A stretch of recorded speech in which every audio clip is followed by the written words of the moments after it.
Morning.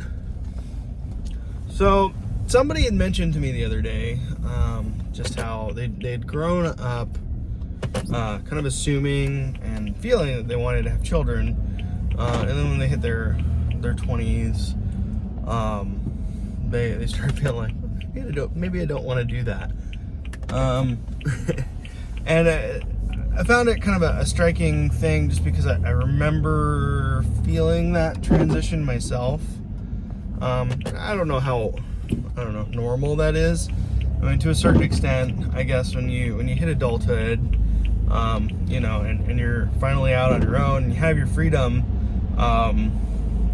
there's a tendency to want to hang on to that, which makes sense. And having children certainly, it reorganizes your life in a pretty profound way. But I mean, we know that obviously, like, birth rates in the Western world or in developed economies are falling precipitously, and people are having children later and having smaller families, and it does kind of beg the question why, right? And there seems to be some kind of correlation between prosperity and smaller family sizes. I mean, it makes sense if you're in a subsistence farming sort of situation, having big families and more strapping young lads to work the farm. You're going to have better economic success, whereas in kind of our consumer society, bigger families means more mouths to feed, and it doesn't make the same kind of economic sense to have large families. I don't know, but my feeling is there's something deeper than just the economic concern at play when it comes to people's decisions or disinclination to have children, and I lump myself in that calculation too. I mean, my wife and I have one kid, and that's probably going to be it. And granted, everybody's situation's unique. Excuse me. And so, our particular reasons for calling it quits at one, potentially, are our own, and not necessarily something you can generalize to other people. But talking to this person and just thinking about, where they are in life, the 10 or so years behind where I'm at, and how different my life is, and talking to them about, how I felt about having kids, and, it got me thinking about just men generally, and kind of what our function and purpose is in society. And I know I keep talking about the Ukraine thing. Ukraine's in the news and it's on my mind, and I'm consuming a lot of media around it. But there was a rule or an order or a law or something in Ukraine recently, following the invasion, that all males 18 to 60, I think, were prohibited from leaving the country. How enforceable that is, I don't know. I mean, I'm sure there's thousands upon thousands of people of all ages and genders streaming across the border right now. But I mean, to an extent, males of the species are somewhat more expendable, at least in a cultural sense, in a biological sense, right? I mean, to have a stable population, you require fewer males than you do females. And hearing that, and thinking about what's going on in the world, I never went out of my way to put myself in a situation where I would have to kill another human being. I've chosen a profession where that's a distinct possibility, and I've been faced with that possibility before, but that certainly wasn't my goal in getting into it. And I'm not saying that people who get into the military go into it with that goal, but you're definitely going out of your way to put yourself in a situation where that's more likely. So that was never something like that I was seeking out. That said, just watching the news in Ukraine and, feeling heartbreak for those people and being the kind of person who by nature inserts themselves into other people's problems, because that's just how I'm wired. I couldn't help thinking that, were I unattached and had I, fewer responsibilities, I might be inclined to just kind of show up somewhere and be helpful in some way, and we'll just leave it at that. I'm not encouraging anybody who is unattached and has fewer responsibilities to go insert themselves in somebody else's fight. It's just, again, that's how my brain is wired. I feel for those people, and I want to help.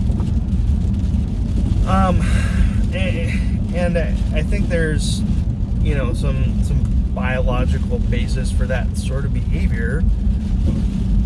I mean, throughout history, it was our young men who go off and fight and die, and to an extent they are expendable.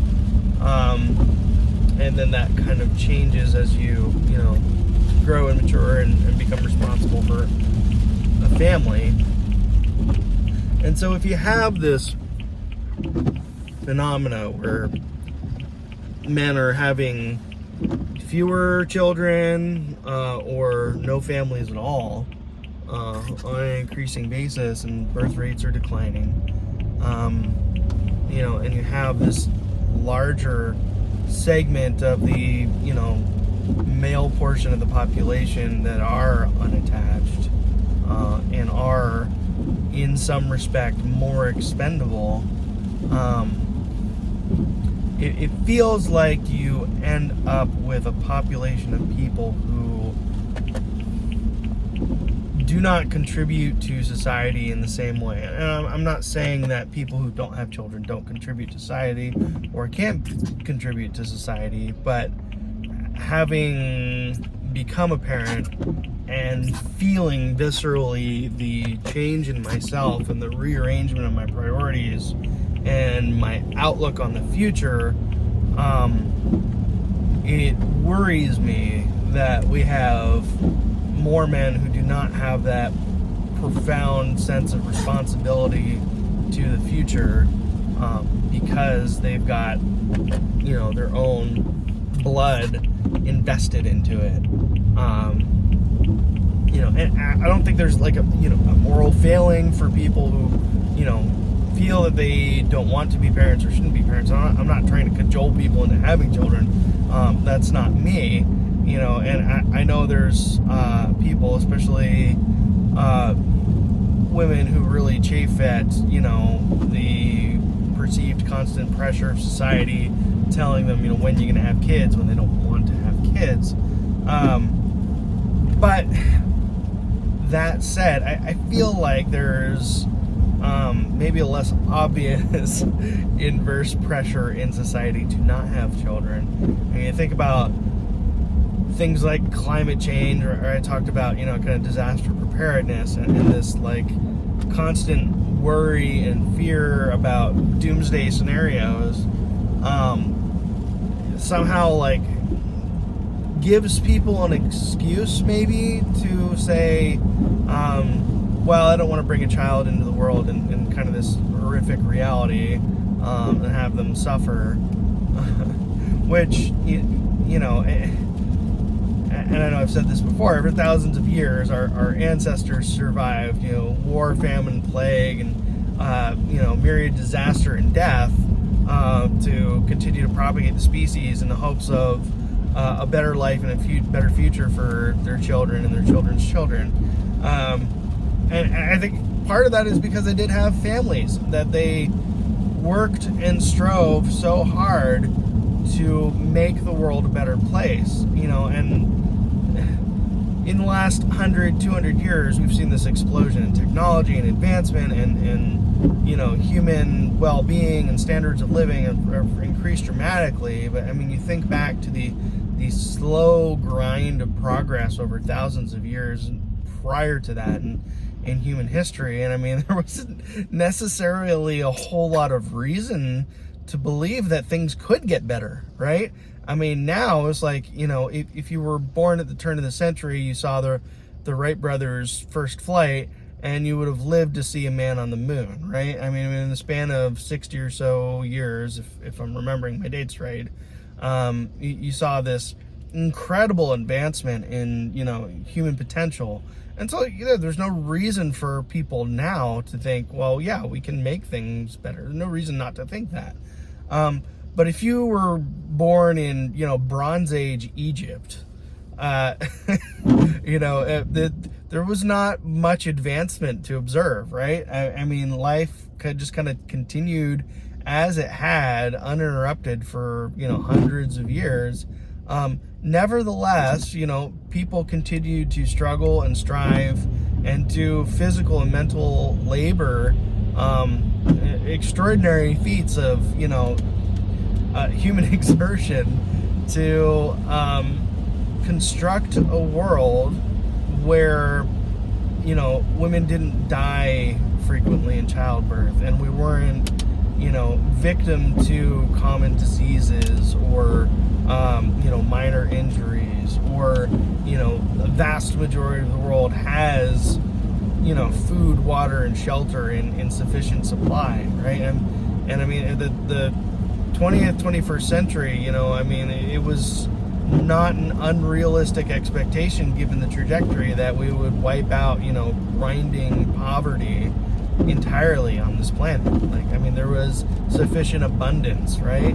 And why did we work so hard for those things, right? And then what does it say about us now if we, and again, I'm talking about myself here now too, I'm not calling anybody out, but if we as a culture have become more inwardly focused, more concerned with our own comfort and personal, you know, liberty of, you know, time and attention, rather than investing in the future, you know, in a very focused and determined way, because we are devoted to something outside ourselves in a very immediate and visceral way, right? I mean, we have this small, helpless human being who is entirely dependent on us, who, you know, their life, you know, for good or ill, is going to be just massively influenced by the kind of life that they are provided for in their early and formative years, right? And I mean, that's a huge responsibility, and believe me, doing the job I do, the bar for being a parent is extraordinarily low. You know, people fear and kind of dump on child protective services, you know, because those are the people that take your kids away, and, you know, in my experience, it is not what they want to do. And they will go out of their way to avoid doing that if at all possible, and keep kids with family of one sort or another.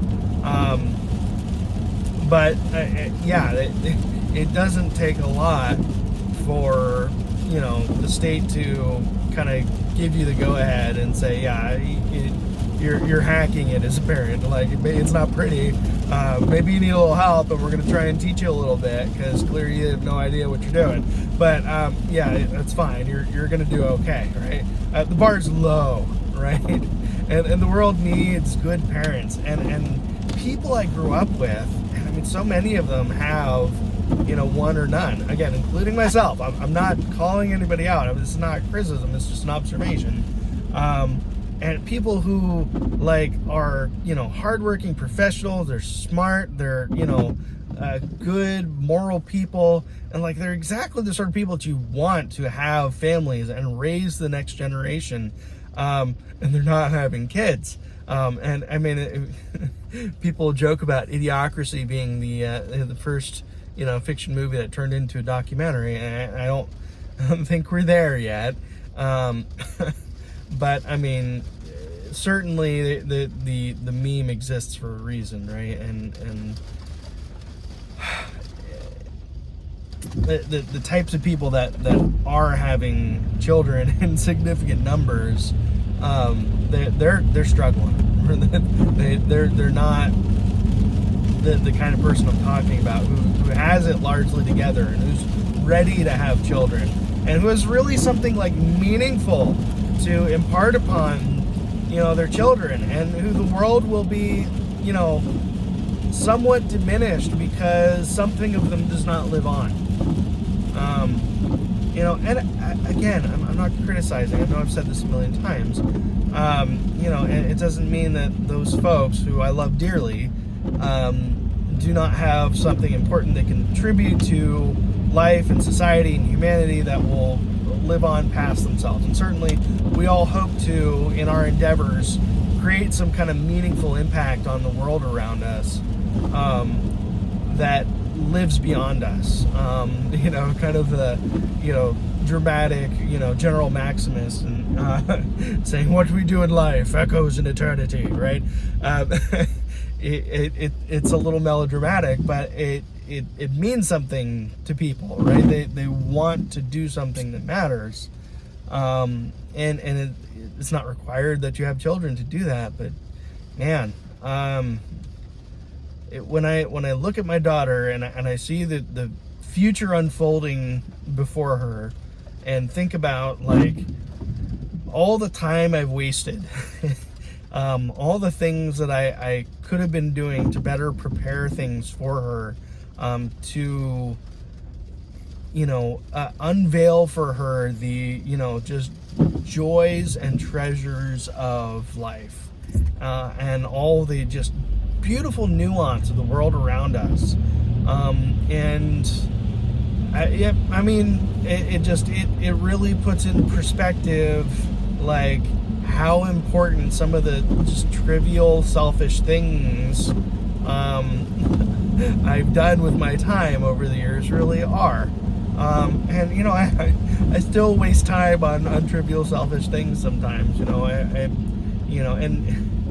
I kid somewhat. Like if I sit on the computer for an hour, like, is that time entirely wasted? To an extent, yeah. It's a time sink. It benefits no one. I get some enjoyment out of it. And maybe that helps me keep my head in a good space, having a little time to decompress and then go on about my day, because life is stressful and you need those outlets. But really, like, there are other more productive things I could be doing with my time, and the amount of time I spent just pissing away on meaningless pursuits was much larger before I had children. And when my daughter was born, like the day of, like I felt this like just heavy weight, like my life has now changed. All my priorities have now gone out the window and have been supplanted by other things. And like it was terrifying. And like I was like, how am I gonna do this? Like I'm gonna go mad. I'm gonna lose my mind.